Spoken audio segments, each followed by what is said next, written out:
Hey guys, what's up? It's Robbie with Open World Games, and we've got a ton of news about Battlefield 1, new multiplayer details, upcoming DLC, the squad system is going to be seeing some cool changes, how Battlefield 1 became a better game as a result of, get this, Star Wars Battlefront, and much more, so let's dive in.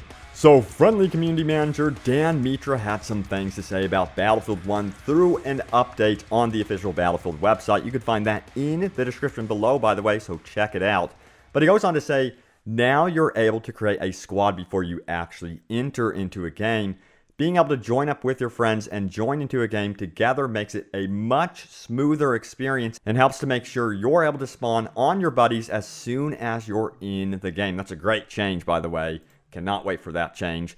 He goes on to say there are other changes as well that you'll want to see for yourself, like a recommendation engine that suggests maps, modes, and more, giving you a more relevant and fine-tuned experience that quickly gets you into things that you want to do. I love this. This is actually a feature of the most recent SSX game, and I think it's a great feature to get you into what maps you want. I love recommendation engines. It just makes things much, much faster. Now, he then went on to further say the new UI is currently rolling out in beta form in Battlefield 1 for a small audience. We'll have more information on additional testing opportunities in the coming months. This will also be released with Battlefield 1 and Hardline soon after that. Once it rolls out for all three games, you'll be able to swap between the games as long as you own them. Want to jump from St. Quentin's Scar in Battlefield 1 to the skyscrapers of Shanghai in Battlefield 4? It'll be easier than ever before. I could speculate more about this system, how it will work, but that is so awesome that they're going to be tying all of the Battlefield games together in an easy way to be able to swap between the games. It seems like you'll be able to do that possibly also with friends. And a lot of you are wondering, will Battlefield 1 use Origin? Will it use web browsers to activate the multiplayer to get into the matches? Now, Julian Manilov, who is an engineer over at DICE LA, was kind enough to answer our questions out on Twitter. He goes on to say, no web browsers involved anymore. And I'm sure some of you are jumping up and down about that one. So good news there. Now, he also goes on to confirm that France is in the single player and in a special DLC later. I'm going to talk about more of that in just a moment, so stay tuned.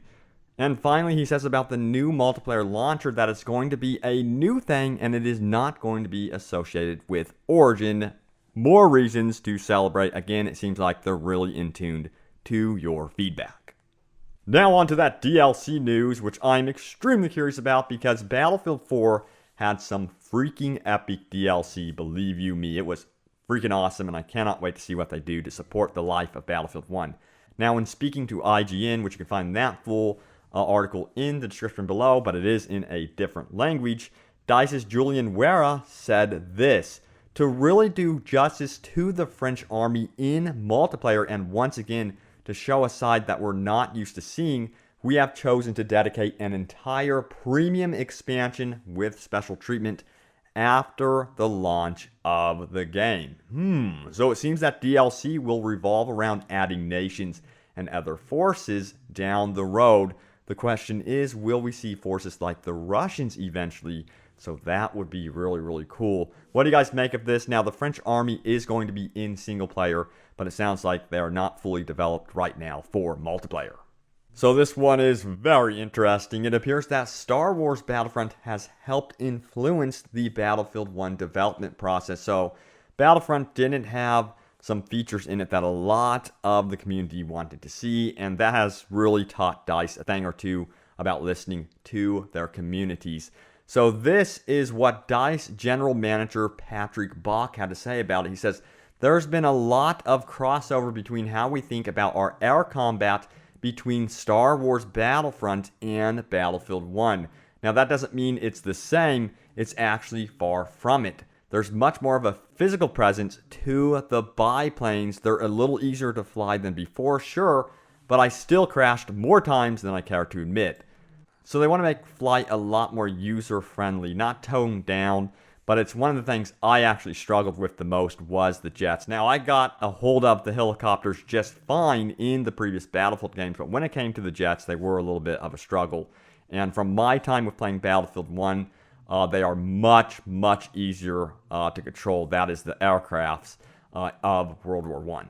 Now, strangely, they went on to compare the AT-AT walkers from Battlefront to the tanks and vehicles in Battlefield 1. This is what Bach had to say. He said, "They have a lot of stopping power, and you probably behave the same way when you see a tank as you would when you see an AT-AT. You run or you fight. There's no other option. I compare it to meeting a dragon in other games and feeling like you actually can take it down, but it will be a struggle. It's almost like meeting a mini-boss on the battlefield." And let me tell you this.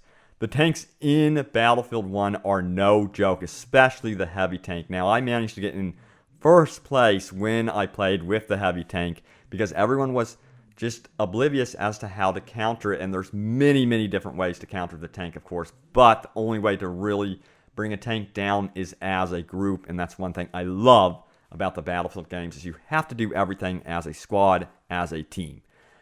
Now, Star Wars Battlefront seemed to help DICE find a good meeting point between overbloated weapon options and a more streamlined approach to the system. A lot of Battlefield 4 players complained that the weapon attachments and weapon system for Battlefield 4 was way too bloated and confusing. And that's how I felt, especially when going from Bad Company 2 and Battlefield 3 to Battlefield 4. I honestly feel like this is a meeting point between Battlefield Bad Company 2 and Battlefield 3. And that is definitely a good thing. So there, guys, have it. All the latest happenings around Battlefield 1. Stay tuned here to Open World Games because I'm going to have a ton of gameplay here on Open World Games. You can count on it. Thanks, guys, for watching, and I will see you on the battlefields.